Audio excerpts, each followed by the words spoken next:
us, His Majesty, about the 99 names of Allah. So inshallah, he's going to be speaking very briefly to us right after the Sunnah prayer, inshallah. So we request your presence, so if everybody here can stay, inshallah, and benefit from his wisdom. Jazakallah khairan. Assalamu alaikum.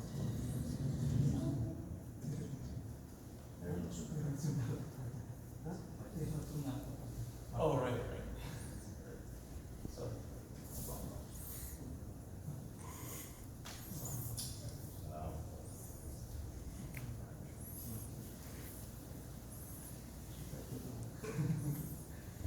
He's just really used to saying afterwards.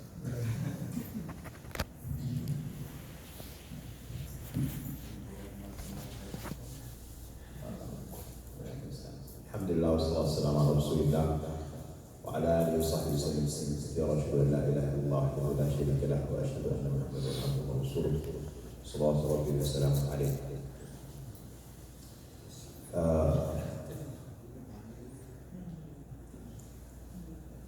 There's an interesting and beautiful experience when Rasulullah sallallahu alayhi wa sallam, as we're approaching the days of Hajj, Rasulullah sallallahu alayhi wa sallam stood in front of thousands of his companions and he said the famous hadith where he said, لا تحاسدوا ولا تناجشوا ولا تدابروا ولا تباغضوا وكونوا عباد الله إخوانا. He said, don't envy one another and don't hate one another and don't turn your backs on one another and don't undercut one another in business dealings. وَكُونُوا عِبَادَ اللَّهِ إِخْوَانًا, and be the servants of Allah all together as brothers. And then he says, Al-Muslimu Akhul Muslim, the believer or the Muslim is the brother of the Muslims. La yadhlimu, he doesn't oppress him. Wa la yukdhibu, and he doesn't belie him. Wa la yuslimu, and he doesn't surrender him. Wa la yahqir, and he doesn't belittle him. بحسب امرئ من الشر أن يحقر أخاه المسلم. It is enough of an evil that a person belittles his Muslim brother. And then he said, التقوى ها هنا, and he pointed to his chest 3 times. And then he says, before that he says ولا يحقره, and he doesn't belittle him. And then after he says التقوى ها هنا, he then says it is enough of an evil that a person belittles their Muslim brother. كل المسلم على المسلم حرام. The Muslim to the other Muslims is entirely haram. دمه وماله وعرضه. His blood is haram, his wealth is haram, and his honor and his dignity is haram. It's not allowed, it's sacred. So just one quick takeaway here from Fajr is that in this entire hadith, there's one concept that the Prophet ﷺ repeated twice. And that is, وَلَا يُحْقِرُ, or يَحْقِرُ. He doesn't belittle his Muslim brother. What does that mean, to belittle my Muslim brother? It means that if I pray Fajr on time today at Dar-us-salaam,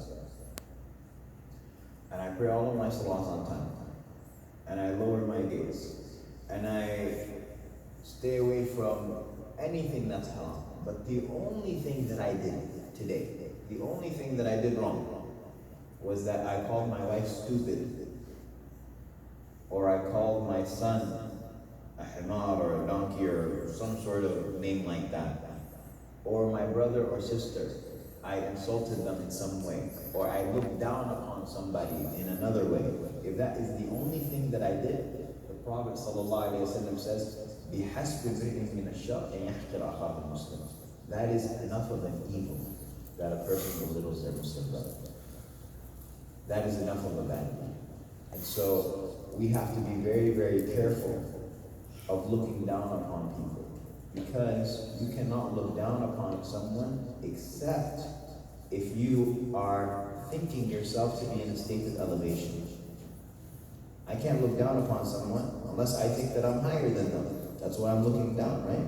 And Allah subhanahu wa ta'ala says, Surah Al-Hujurat, يا أيها الذين آمنوا لا يسخر قوم من قوم عسى أن يكونوا خيرا منهم. Allah said, let not one group of believers or let not one group of people belittle another group. Why? It could be the people that you are belittling are better than you. And let not one group of women belittle another group of women. Why? It may be that they are better than you. You might be looking down upon someone because of the country that they're from, or because of their socio-economic class, or because of their education level, or because of so many reasons. And Allah says it may be that the person that you're looking down upon, or the person that you are mocking, it may be that that person is better than you. And when we look at the seerah of the Prophet ﷺ, and I don't want to go too much longer, but when we look at the seerah of the Prophet ﷺ, we would see that one way that he was really able to transform the companions, because we have a crisis of confidence. We're not raising confident people. We ourselves are not confident in ourselves. And so the Prophet ﷺ, how was he able to take, I mean, the Prophet didn't just have great Sahaba in society. He didn't just have Umar ibn Khattab and Hamza ibn Abdul Talib and these strong guys who are from big families in Quraysh. He also had Ammar ibn Yasir. And he had Abdullah ibn Mas'ud, who was a little shepherd boy who didn't have a family. And he had Bilal ibn Rabah, who was a freed slave. But he was able to take all of them, and he was able to make them into leaders. And he was able to make them into strong and powerful figures. How was he able to do that? One thing that he focused on, sallallahu alayhi wa sallam, again and again we see it, is that he didn't allow for a person to be belittled in his presence. So Bilal, when Abu Dhar calls him one time and he says to him, Ya ibn Sauda, O son of a black woman. Bilal is black, he's speaking the truth. O son of a black woman. Bilal complains to Rasulullah and the Prophet summons Abu Dhar and he says, You are a person who has in you ignorance if you are blaming him because of his mother. And many of us have this same trait. We call people by their ethnicities or their races or what have you, and we might even look down upon them because of that. And so we need to be reminded of the statements of the Prophet ﷺ. Are you blaming someone because of their parents? You are a person who has in you ignorance. Number two, another reason why we belittle people or we look down upon people around you is because of their physical shape. It's the first thing that you see. This person's really tall, this person's really short, this person's really big, this person's really skinny. And that could be a reason for people to not have confidence. One companion was like that. Abdullah ibn Mas'ud was extremely skinny. He was very short. It was said that Abdullah ibn Mas'ud, when he was standing up, he was the same height as Umar ibn Khattab when Umar was sitting down. And so on one occasion, Abdullah ibn Mas'ud was climbing a tree, and the wind began to blow, and his legs became seen. And the Sahaba started laughing because of how skinny his legs were.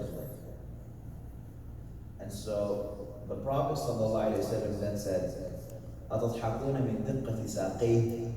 Are you laughing because of how skinny his legs are?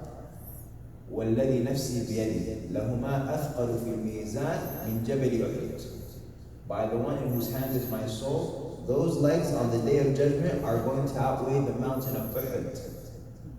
Those legs, those skinny legs, yeah, they're going to outweigh the mountain of Uhud.